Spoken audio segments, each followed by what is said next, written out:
Hi, I'm Sheriff Kevin Rambosk. The Collier County Sheriff's Office and Collier County Emergency Management wants everyone to be prepared this hurricane season. Please take a few minutes to watch this informative video and find out how you can be our partner in hurricane safety. I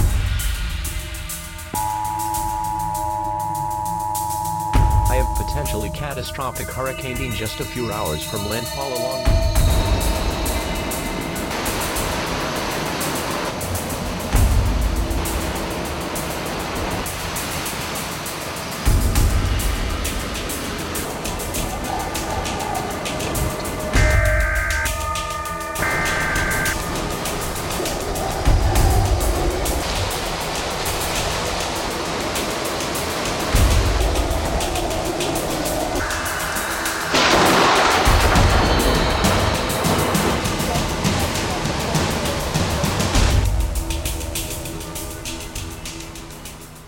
Hello, my name is Lieutenant Mike Jones from the Special Services Bureau of the Collier County Sheriff's Office. Today I'm going to talk to you about hurricane preparedness, shelters, exit and re-entry into your communities, curfews, and emergency management. One of the most important things to remember is to stay informed of the storm.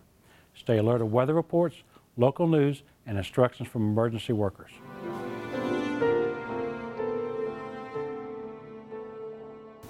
The first thing I want to talk about is shelters. There's a shelter space deficit throughout Southwest Florida. So if you plan to have a safe place to go, plan to use that location instead of a public shelter. But if you have no place to go, shelters will be open. Here are some important points to remember if you choose to go to a public shelter. When you arrive at the shelter, give your name and address to the shelter manager so you can be located if necessary. If you leave the shelter, check out with the shelter manager. Accountability is important to your safety. Shelters are not able to provide conveniences or luxuries. They are not hotels. Food and water will be available, but there may be a slight delay in initial services. If you want or need special food items, bring them with you. Bring your family's disaster survival kit to ensure proper provisions. A shelter is a community. Rumors can become widespread and are often disruptive. Listen to official information and refuse to pass on gossip. Be considerate of your neighbors and follow the instructions of the staff. Several items are prohibited in shelters. Weapons and alcoholic beverages are not permitted. Also, pets are not allowed in regular shelters. Only documented service animals are allowed in public shelters. Make prior arrangements to ensure your pet's safety and care. Collier County's pet-friendly shelter is at the North Collier Regional Park. You must pre-register your pet if you intend to use this free service. Contact Collier County Domestic Animal Services Office for registration information and general queries. Some people cannot be accommodated in regular shelters because of special medical needs. Special needs shelters are available for these people. These shelters provide a higher level of medical support than regular public shelters, but they're not for everyone. You must pre-register and have a caregiver accompany you to use a special needs shelter. Qualifications vary from county to county, but there are specific requirements and procedures to register as a special needs client.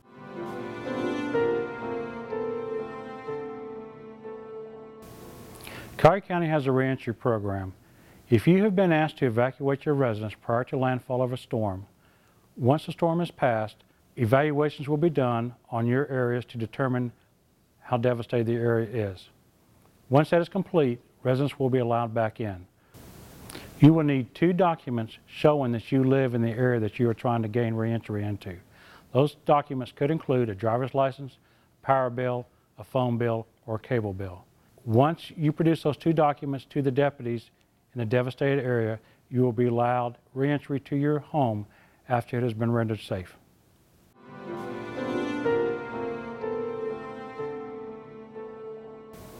Depending on the severity of impact of a storm to Collier County, the Board of County Commissioners may issue a curfew. The curfews are usually dusk to dawn curfews.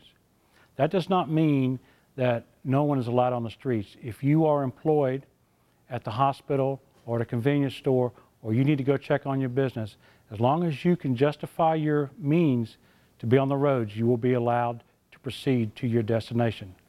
You will be stopped and you will be questioned by law enforcement. Hello, I'm Dan Summers, Director of the Collier County Bureau of Emergency Services and Emergency Management. And a special thanks to Sheriff Rambosk for allowing Emergency Management to participate in this broadcast. The emergency management function relies heavily on Collier County Sheriff's Department, along with a number of other agencies for our response and recovery during times of disaster. Our agencies are heavily involved in this Emergency Operations Center pre-landfall, landfall, and recovery process during times of disaster here in Collier County. It takes a cooperative team effort with not only governmental agencies, but private nonprofit organizations, hospitals, and a whole host of agencies to help us get through the disaster. And for that, we're very thankful of the teamwork and the cooperation in Collier County. One of the important things that emergency management continues to stress during times of emergency is communications. And one additional device that we want to remind you about is the NOAA Weather Radio. The NOAA Weather Radio is an additional emergency information tool that sits quietly at your home until weather broadcasts become imminent. Listen to the NOAA Weather Radio, take our advice from NOAA Weather Radio, emergency evacuation information, shelter information, and current forecast conditions will be posted and audible through the NOAA Weather Radio. One important component to our Emergency Operations Center is the Hurricane Information Hotline. That number is 252-8444, 252-8444. That emergency number becomes activated when the Emergency Operations Center also becomes active. That number is designed to help take some of the call stress and strain off of our 911 system. Do not call 911 unless you have an actual emergency. But if you want local emergency information, local general information about what's happening with a hurricane event, what shelters might be open, what other assistance might be available, that 252-8444 number is the number you should dial. One of the biggest challenges we have following a major landfalling hurricane in Collier County is clearing roadways. We're asking for your patience and assistance to stay off the roads unless the travel is absolutely necessary.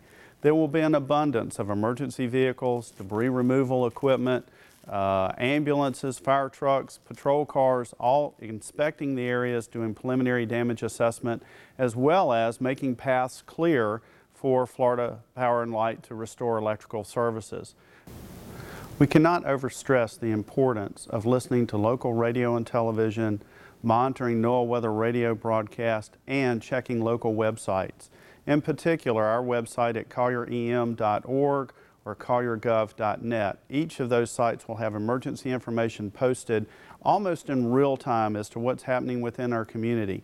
If you live outside the area, by monitoring that website, you'll have the latest information available as to road closures, shelter openings, and other emergency information that we're trying to convey here from the Emergency Operations Center. That information will be critical to your survival.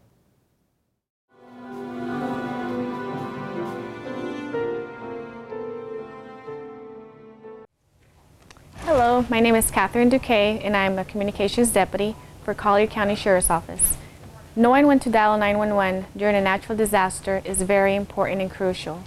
911 call takers are trained and prepared to take your calls, but at the same time, we need your help in assisting us by knowing when to dial 911.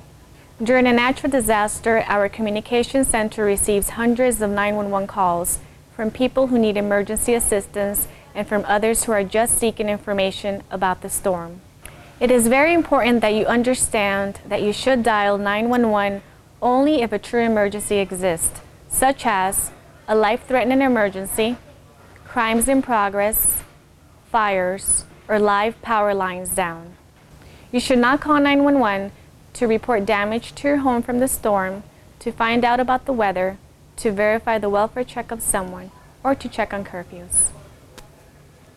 By following these simple guidelines, you will allow 911 emergency call takers to concentrate on real emergencies and help those who are in immediate need.